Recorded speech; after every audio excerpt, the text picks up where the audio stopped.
Assalamualaikum warahmatullahi wabarakatuh. Yang saya hormati dan saya takdimi pengasuh Pondok Pesantren Zainul Hasan Ginggung, yakni Ki Haji Muhammad Hasan Mutawakil Alallah SHMM. Yang saya hormati Rektor Universitas Islam Zainul Hasan Ginggung, yakni Dr. Abdul Aziz Wahab BA MAG. Yang saya hormati dosen pembimbing 1 dan dosen pembimbing 2, yakni Muhammad Yunus MPDI dan Ibu Herawati MPDI. Langsung saja di sini saya akan menjelaskan proposal yang dibuat oleh saya dengan judul Model Pembelajaran Al-Quran di Pesantren Antara Tradisi dan Inovasi, Studi Kasus Pondok Pesantren Zainul Hasan Ginggung.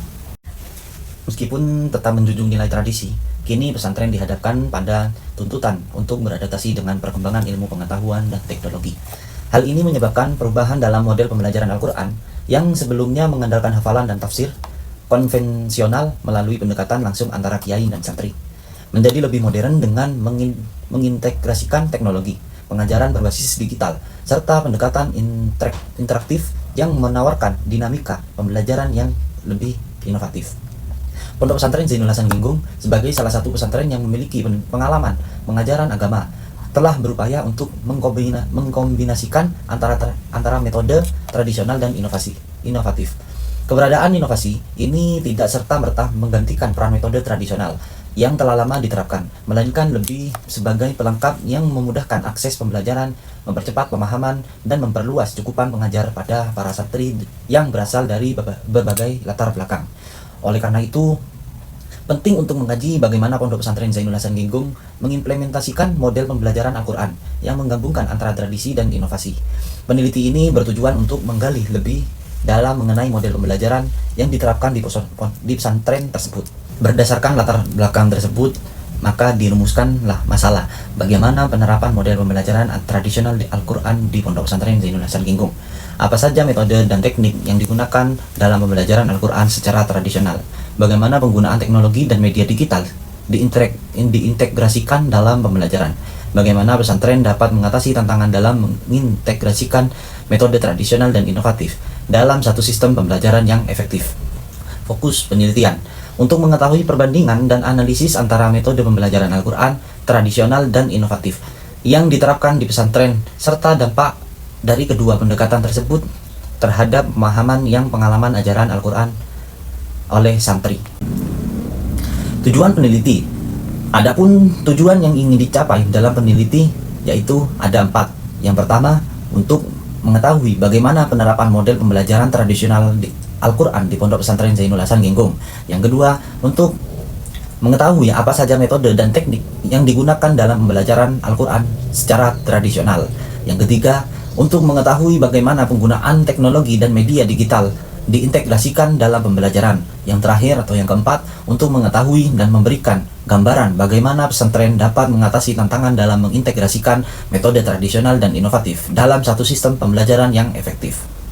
Manfaat penelitian. Manfaat praktis. Peneliti ini akan memberikan kontribusi terhadap pengembangan teori pembelajaran Al-Quran, terutama dalam memahami perbedaan dan kelebihan antara metode tradisional dan inovatif. Menyediakan landasan teoritis untuk integrasi metode tradisional dan inovatif. Menjadi referensi untuk peneliti selanjutnya. Peneliti ini bisa menjadi referensi bagi peneliti lain yang tertarik pada topik serupa atau ingin mendalami lebih jauh tentang penggunaan teknologi dalam pendidikan agama. Memberikan wawasan kepada pengelola pesantren tentang metode pembelajaran yang efektif dalam memberikan inovasi yang berguna bagi pengelola pesantren, misalnya pengasuh, kiai, dan ustadz, dalam memilih atau mengembangkan metode pembelajaran yang lebih efektif, meningkatkan kualitas pembelajaran Al-Quran di pesantren dengan menilai dampak dari penggunaan metode tradisional dan inovatif, motivasi santri untuk lebih terlibat dalam pembelajaran Al-Quran, memberikan insting kepada para pengajar dan pengasuh pesantren tentang cara-cara untuk meningkatkan motivasi santri dalam belajar Al-Quran. Kajian penelitian terdahulu. Yang pertama, dengan judul Transformasi Pendidikan Pesantren di Era Modern Antara Tradisi dan Inovasi, yang dibuat oleh Ahmadilda bersama kawan-kawan. Penelitian ini sama-sama meneliti tentang tradisi dan inovasi di pondok pesantren. Perbedaannya, peneliti terdahulu hanya fokus pada transformasi pendidik antara tradisi dan inovasi di pesantren, sedangkan peneliti yang sekarang fokus pada model pembelajaran tradisi dan inovasi di pesantren. Untuk yang kedua, dengan judul Model Pembelajaran Tradisional dan Kontemporer dalam Pendidikan Agama Islam, yang dibuat oleh Tiara Dwi Putri bersama kawan-kawan. Peneliti ini sama-sama meneliti model pembelajaran tradisional. Perbedaan peneliti terdahulu hanya fokus pada pembelajaran tradisional, sedangkan peneliti yang sekarang fokus pada model pembelajaran tradisional dan juga inovasi dalam pembelajaran Al-Quran. Untuk yang ketiga, dengan judul Model Pembelajaran Sorogan dan Bondongan dalam Tradisi Pondok Pesantren, yang dibuat oleh Faisal Kamal. Keduanya peneliti ini sama-sama melakukan peneliti model pembelajaran.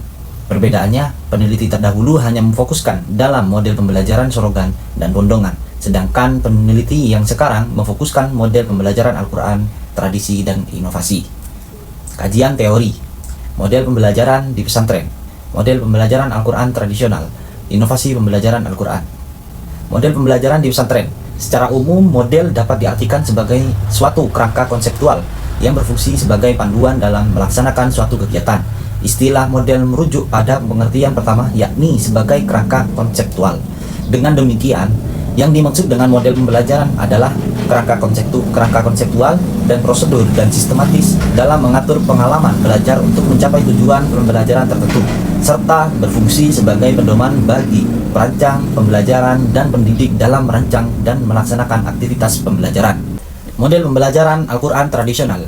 Model tradisional seperti pembelajaran secara lisan dari guru-guru agama yang menghafal Al-Quran telah menjadi ciri khas pendidik Islam, terutama di pesantren dan di madrasah. Tradisi ini, pesantren juga terlihat mencolok melalui metode pembelajarannya, terutama pembelajaran kitab kuning dan Al-Quran. Metode yang bisa digunakan antara lain yaitu metode sorogan, bondongan, diskusi, hafalan, dan klasikal. Metode sorogan merupakan metode pembelajaran individual, yaitu dengan cara santri membaca kitab di hadapan guru, guru menyimak dan memberikan koreksi serta penjelasan langsung apabila terjadi atau terdapat kesalahan. B. Bondongan dan metonan merupakan pembelajaran klasikal yang disampaikan oleh guru dengan cara dibaca, dijelaskan, materi yang dibahas, disimak oleh santri, dan ditulis poin-poin penting dan penjelasannya. C. Muhadarah merupakan metode latihan komunikasi santri melalui pembelajaran penyampaian bahasa dalam percakapan maupun latihan menyampaikan materi melalui metode ceramah. Inovasi pembelajaran Al-Quran. Inovasi pembelajaran terdiri dari kedua kata, yaitu inovasi dan pembelajaran. Inovasi adalah suatu temuan baru yang berbeda dari yang sudah ada atau diketahui sebelumnya. Karim Dulain dalam penelitian yang mengatakan bahwa inovasi adalah suatu ide atau gagasan, materi, metode, kurikulum yang bersifat kebaruan. Secara khusus, tujuan inovasi pembelajaran adalah untuk berusaha meningkatkan kemampuan yang dimiliki sehingga mendapatkan hasil yang lebih baik dari sebelumnya. Sedangkan secara umum, tujuan inovasi pembelajaran merupakan tujuan pendidikan nasional. Metodologi penelitian. Peneliti ini merupakan penelitian lapangan yang bersifat kualitatif dengan pendekatan deskriptif. Kehadiran peneliti. Dalam peneliti ini, untuk memperoleh data dibutuhkan terbagi menjadi beberapa tahap. Yang pertama, peneliti melakukan pendekatan kepada ketua LPTQ. Yang kedua, peneliti melakukan pramadin di pondok pesantren. Yang ketiga, melakukan observasi dan wawancara. Data peneliti menggunakan metode kualitatif karena data yang akan digali pada peneliti ini bersumber dari pertanyaan atau gambaran dan dinyatakan dalam bentuk penjelasan tulisan. Data dan sumber data. Yang pertama, data primer, yaitu data yang diperoleh secara langsung melalui wawancara. Yang kedua, data sekunder, data yang didapatkan tidak secara langsung namun didapatkan melalui seperti jurnal dan artikel. Mungkin cukup itu saja yang bisa saya sampaikan. Apabila Anda tutur kata yang kurang sopan, mohon maaf yang sebesar-besarnya. Akhirul kalam, wallahul muwaffiq ila aqwamit thoriq. Assalamualaikum warahmatullahi wabarakatuh.